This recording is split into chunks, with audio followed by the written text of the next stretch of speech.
Have you ever wondered why countries wallow in debt when they can just print more money? The answer is simple: inflation. But how does it happen? Welcome to alux.com, the place where future billionaires come to get inspired. Inflation occurs when there's more money in circulation than products and commodities in the market. The prices of these items rise, and consumers need more money to buy practically everything. For instance, if a loaf of bread costs $1 and you have $100, your $100 may purchase 100 loaves of bread. Then, out of nowhere, the government provides everyone additional money to spend. Because everyone suddenly has more money, demand for a loaf of bread skyrockets. The cost of bread might suddenly increase to $2, and now your $100 only gets you 50 loaves of bread when it used to be double that. It's just a simple economic law of supply and demand. The story of the old Weimar Republic comes to mind as a more realistic illustration. Unlike the French, who raised income taxes to fund the First World War, the Germans borrowed instead, planning to pay off its debts after the war by exacting reparations onto defeated territories. The mark, the German currency, fell from 4.2 to 7.9 per dollar due to this borrowing scheme alone. The strategy backfired miserably, and they lost the war, leaving them with a debt of 112 billion marks, or $26.3 billion. What exactly did they do? Well, even though income had not grown, officials started creating money to cover debts, which worsened existing inflation issues in the country. And as we said, the original plan was to impose reparations onto defeated allies after winning the war, but they didn't, which meant reparations were now Germany's burden to bear, without the economic resources to do so. The Reparation Commission decided against accepting payments in marks, since the mark's value was rapidly decreasing, which in turn prompted Germany to purchase foreign currencies at any available rate, only accelerating the mark's depreciation and resulting in the government having to spend even more to purchase other currencies to pay its debts with. The German mark plummeted to 330 marks per dollar after the first reparation payment. And because the inflation situation wasn't improving, it could only lead to one thing: hyperinflation.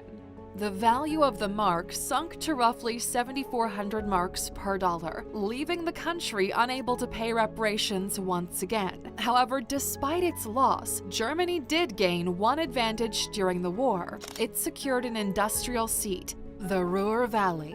Unable to continue paying reparations in money, French and Belgian troops occupied the Ruhr region and insisted Germany's reparations be paid in products. The German government reacted to this with a surprising egoistic response, telling workers in these industries to not work for the enemies. The economy was already very rough, so the idea of not getting paid wasn't something many people could handle. In response, the government promised striking workers financial support in the form of printing yet more money.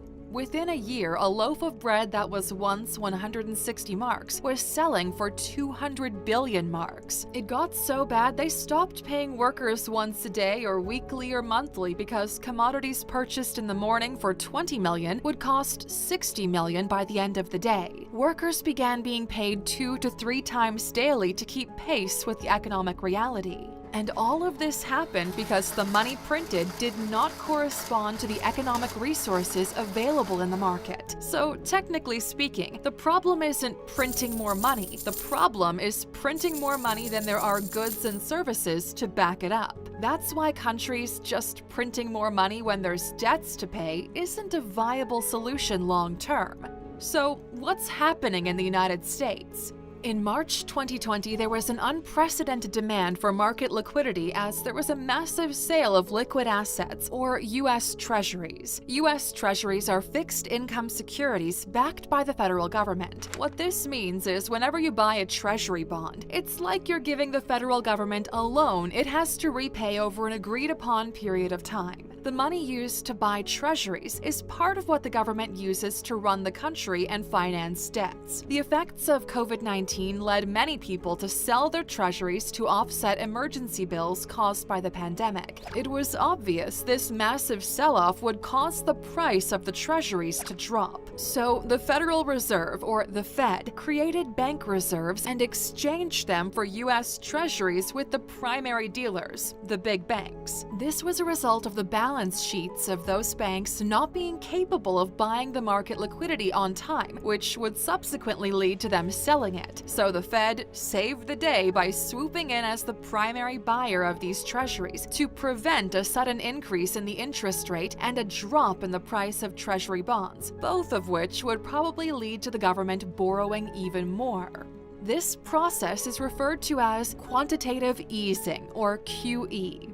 What this Fed intervention does is remove U.S. treasuries from the bank's balance sheets, making room for banks to replace them with other assets, like consumer loans. The government believes if banks give loans to businesses, it would improve the economy and subsequently reduce inflation. But the Fed didn't limit the buying of assets to treasuries alone. It expanded its reach to other assets these banks were willing to sell. With consideration of the massive liquidity crisis in March, the Fed decided to buy assets according to their values before the crisis to save these banks from losing as much on the sale. What the Fed is doing is what's referred to as printing money. It's not necessarily about physically printing more dollar bills. By now, though, you might be asking how all of these things affect an average American.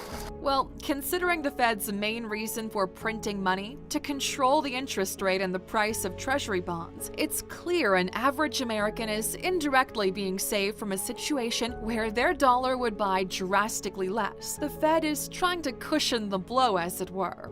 The whole world is still navigating the effects of the COVID-19 pandemic in so many ways, one of which is the massive hit to the global economy. With the pandemic still far from being behind us, it's expected most countries will likely continue using the policies currently in play to salvage national economies. This includes the United States, which brings us to the question, can the United States continue printing money?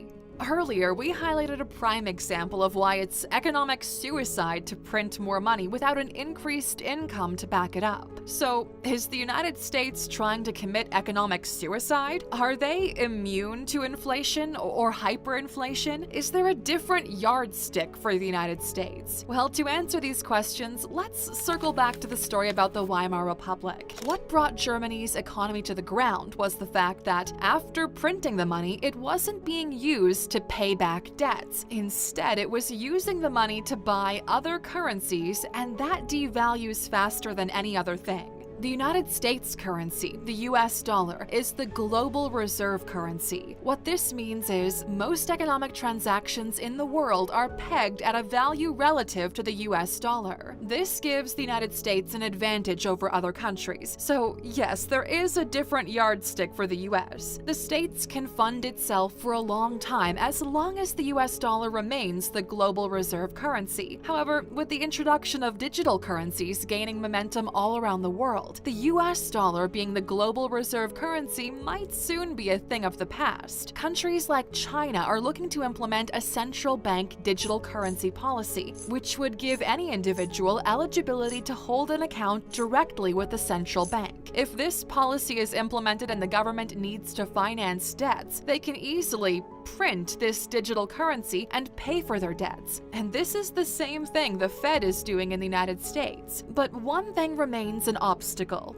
For any digital currency to replace the US dollar as the global reserve currency, the policy has to be implemented in all other major economies in the world. Can the United States keep on printing money? Yes, the Fed can keep on printing money with the current economic order in the world. But is it going to be forever? Probably not. No one can accurately predict when the US dollar will be replaced as the global reserve currency, but chances are that day will come.